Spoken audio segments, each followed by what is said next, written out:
He who cannot obey himself will be commanded. You can feel it, can't you? The heavy, suffocating pressure sitting right at the base of your throat. It strikes you in the quiet moments, when the screen finally goes dark and you are left alone with the silence. A dull, gnawing ache in your stomach, a lingering exhaustion that sleep never seems to cure. You feel it when you smile at an insult you should have challenged. You feel it when you nod along to opinions you secretly despise just to keep the peace. You feel it when you look in the mirror and realize you have become harmless. Your body reacts to this harmlessness, not with peace, but with a quiet, desperate panic. Your heart races for no reason. Your shoulders roll forward, curving inward, a biological posture of submission. You are shrinking. You are folding yourself into a shape that is convenient for the world. But inside, underneath the polite smiles and the careful words, a dark, acidic bitterness is pooling in your gut. It is the poison of unlived potential. It is the physical sensation of a mind growing weak. And the central mystery that torments you is this: why does doing what you are told, why does following the rules, why does being a good person feel so much like dying? Imagine a man sitting on the jagged peak of a Swiss mountain, writing frantically as the bitter cold bites at his fingers. It is the late 19th century. He is plagued by migraines, half-blind, utterly alone, rejected by the academic establishment. But his mind is a raging furnace. His name is Friedrich Nietzsche, and as he looks down at the cities of Europe, he does not see progress. He sees a psychological sickness that will soon infect the entire modern world. He sees the birth of what he calls the last man. Imagine this last man for a moment. He lives in a perfectly temperature-controlled room with a pill for every pain and a distraction for every second of silence. He avoids conflict at all costs. He wants nothing more than comfort, safety, and absolute equality. But his eyes are dead.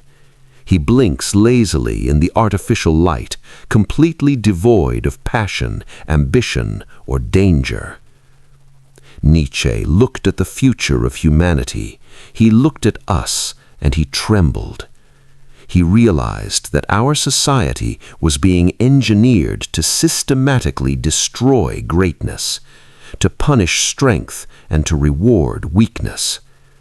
He saw that we were building a world where the highest virtue is simply not being a threat to anyone else, where the greatest moral achievement is blending into the herd. And the brutal truth that Nietzsche uncovered, the truth that makes polite society so violently angry even today, is that most of what we call morality is actually just a defense mechanism for weak minds. Let us dive deep into the mechanics of this weakness, because you have been lied to. You have been taught that weakness is synonymous with goodness and that strength is synonymous with evil. Nietzsche called this the slave morality. To understand it, imagine a flock of sheep grazing in a vast open valley. High above them, an eagle circles in the sky. The eagle is powerful, solitary, driven by its own instincts and its own will to survive. Occasionally, the eagle swoops down and takes a lamb. The sheep, terrified and powerless to stop the eagle, gather together and create a moral code. They say to one another, "The eagle is evil because it takes what it wants. Therefore we, because we do not attack, because we are weak, we must be the good ones." Do you see the psychological trick? The sheep do not choose to be peaceful out of nobility. They are peaceful because they have no claws. They lack the power to do harm, and so they disguise their powerlessness as virtue. This is the ultimate self-deception of the weak mind. It takes its inability to act, its cowardice, its fear of confrontation, and calls it patience. It takes its terrifying fear of failure and calls it humility. It takes its inability to command its own life and calls it obedience. The weak mind cannot climb the mountain, so it declares that mountains are evil and that true holiness is found in the dirt. And this creates a horrific psychological condition, a toxic, bubbling emotion that Nietzsche called ressentiment, a deep, chronic, spiritual vindictiveness. The weak mind secretly hates the strong, it hates the beautiful, it hates the successful, because the very existence of a strong, independent individual is a terrifying mirror that forces the weak mind to look at its own cowardice. So what does the weak mind do? It attempts to drag the strong down to its level. It weaponizes empathy, demanding that everyone lower their standards so that no one ever has to feel inferior. Look around you at a culture of chronic victimization where status is gained not by overcoming obstacles, but by complaining about them. Where the mob brutally attacks anyone who dares to stand apart, demanding apologies, demanding submission, demanding conformity. This is the tyranny of the weak. And the tragedy is, you have let this tyranny into your own head. Every time you suppress your true thoughts because you are afraid of what people will think, you are feeding the slave morality. Every time you give up on a grand ambition because it seems selfish, you are letting the herd dictate your reality. You are slowly murdering your own spirit. You are turning yourself into the last man, blinking comfortably in the dark, wondering why you feel so incredibly empty. But Nietzsche did not just diagnose the illness, he provided the cure. He offered a path out of the valley of the sheep, up into the freezing, liberating air of the mountains. He called this path the will to power. Not power over others, but power over oneself. To escape the gravity of the weak mind, you must undergo a profound psychological transformation. Nietzsche described this through an allegory, the three metamorphoses of the spirit. These are the three brutal, actionable steps you must take to reclaim your mind. Step 1. You must become the camel. The camel is the beast of burden. It wanders into the harshest, most unforgiving desert and kneels down, demanding to be loaded with heavy weight. In the modern world, this means you must actively seek out voluntary suffering. The weak mind flees from difficulty into endless scrolling and cheap dopamine. You must do the exact opposite. You must look at your life and ask, what is the heaviest burden I can bear? And then you must put it on your shoulders. You must subject your body to physical exhaustion, push your mind through complex study, and strip away the comforts that are making you soft. You must prove to yourself that you can survive the desert. Because before you can challenge the rules of the world, you must first prove that you have the discipline to carry its weight. You must load yourself with responsibility until the weakness is literally crushed out of your system. But if you only carry weight, you will eventually be crushed by it. Once you are deep in the desert, isolated and hardened by discipline, you must take the second step. Step 2. You must become the lion. The camel carries the rules, but the lion destroys them. In Nietzsche's story, the lion encounters a massive, terrifying dragon in the desert named Thou Shalt. On every one of its golden scales is written a rule of society. Thou shalt be polite. Thou shalt not offend.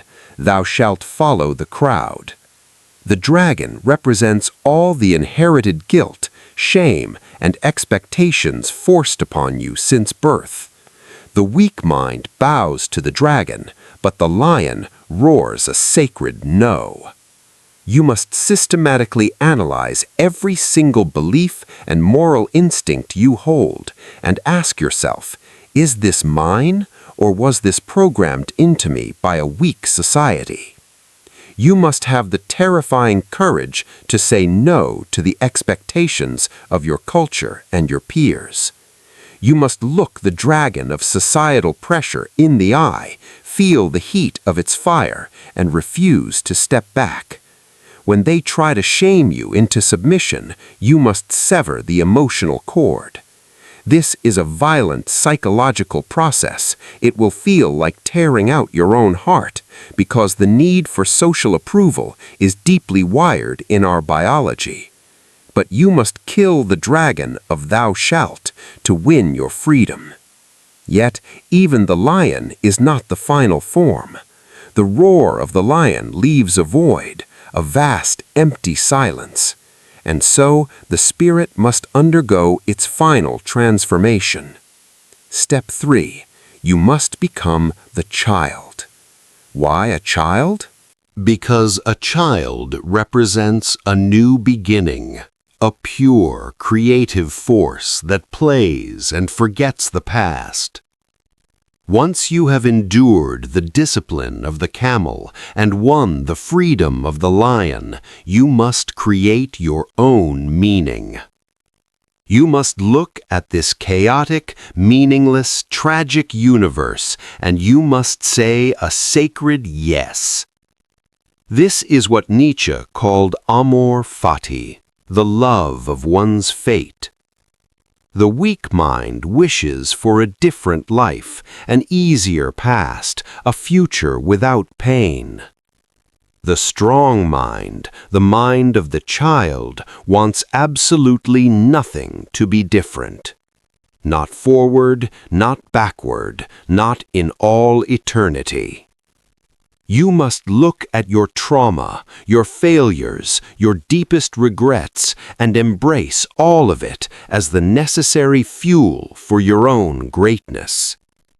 You must stop waiting for someone to give you permission to live. You must approach your life like an artist approaching a blank canvas, with a fierce, joyful determination to paint your own masterpiece, regardless of the darkness around you. The child does not act out of resentment. The child acts out of an overflowing abundance of life. You strive and create not to prove the herd wrong, but simply because the fire inside you demands to be expressed. This is the brutal truth about weak minds. They are waiting to be saved. They are waiting for a savior, a government, or a miracle to come and lift the burden from their shoulders. But no one is coming. You are alone in the desert. And that isolation, that terrifying, beautiful realization that everything is up to you, is the greatest gift you will ever receive. It is the death of the last man and the birth of something higher. The herd will scream at you. They will call you selfish, arrogant, and dangerous. Let them. Their morality is a prison built of soft words and hidden chains. Break the chains. Stop nodding when you want to scream. Stop shrinking to make others comfortable. Breathe in the cold, sharp air of the mountains. Let the resentment burn away, leaving only the pure, terrifying will to forge your own destiny. Because the law of this universe has not changed. He who cannot obey himself will be commanded.